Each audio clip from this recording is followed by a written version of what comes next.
తిరుపతిలో టీటీడీ పరిపాలనా భవనం ముందు కేంద్ర మాజీ మంత్రి కాంగ్రెస్ సీనియర్ నేత చింతామోహన్ నిర్వహించిన ధర్నా ఆయన చేసిన వ్యాఖ్యలు సంచలనంగా మారాయి. టీటీడీ వ్యవహార శైలితో పాటు రాయలసీమ అభివృద్ధిపై ఆయన చేసిన విమర్శలు చర్చనీయాంశంగా మారాయి.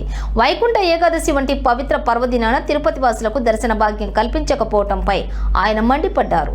ఇతర రాష్ట్రాల వారికి ప్రాధాన్యత ఇస్తూ స్థానికులను విస్మరించడం అన్యాయమని పేర్కొన్నారు. టీటీడీ కేవలం టీడీపీ బీజేపీ సిఫార్సు లేఖలకే విలువ ఇస్తోందని, కాంగ్రెస్ నాయకులను అంటరాని వారిగా చూస్తోందని ఆరోపించారు.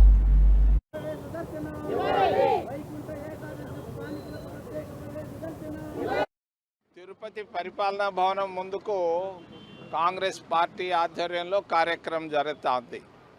రెండు ముఖ్యమైన విషయాలు. తిరుమల దేవాలయం తిరుపతి వాసులది.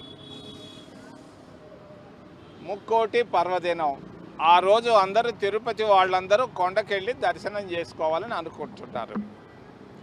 మరి కాంగ్రెస్ పార్టీ ప్రభుత్వంలో ఉన్నప్పుడు తిరుపతి వాసులందరికీ ప్రత్యేకమైనటువంటి దర్శనాన్ని మేము ఏర్పాటు చేశాం.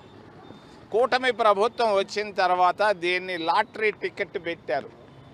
ఈ లాటరీ టికెట్లో బొంబాయి వాళ్ళకి ఇస్తున్నారు ప్రత్యేకంగా, మరి ఢిల్లీ వాళ్ళకి ఇస్తున్నారు ప్రత్యేకంగా, పంజాబ్ వాళ్ళకి ఇస్తున్నారు ప్రత్యేకంగా. ఏమి తిరుపతి వాళ్ళు ఏం పాపం చేశారయ్యా? ఎందుకు ఇలా చేస్తున్నారు? ఓ కూటమి ప్రభుత్వ అధినేతలారా, ఖచ్చితంగా స్థానికులకు ప్రత్యేక ప్రవేశ దర్శనం ముక్కోటి రోజు ఇవ్వాలి, ఇచ్చి తీరాలి, క్రితంలో ఉన్నదాన్ని పాటించాలని మేము తెలియజేస్తున్నాను. రెండవది, నిరుద్యోగులు కూటిక లేక అల్లాడుతున్నారు, కష్టాల్లో ఉన్నారు, కన్నీటితో ఉన్నారు. తల్లిదండ్రులు అన్నం పెట్టలేకున్నారు చదివించిన బిడ్డల్ని. వీళ్ళకు ఉద్యోగాలు అవసరం.